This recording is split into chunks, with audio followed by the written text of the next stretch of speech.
ఒక కపుల్, వాళ్ళకి మ్యారేజ్ అయ్యి ఆల్మోస్ట్ 10 years అవుతుంది. ఒక పాప ఉంది, తనకి 8 years. అంత గ్యాప్ వచ్చింది, తర్వాత అందట్లేదని చెప్పారు. సో వాళ్ళకి ట్రీట్మెంట్ ఇచ్చాము, టాబ్లెట్స్ ద్వారానే ప్రెగ్నెన్సీ వచ్చింది. ఎగ్స్ తక్కువగా ఉన్నాయని ఫస్ట్ అది ఇంప్రూవ్మెంట్కి రాసాము.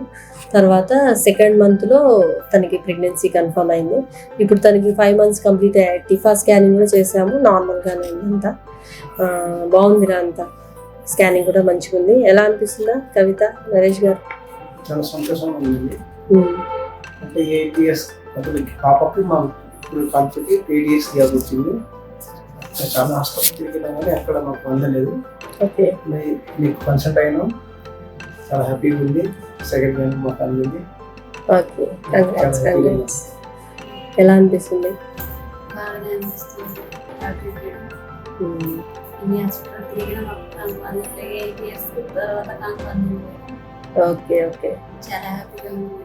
చాలా సంతోషం. కంగ్రాట్స్. Thank you.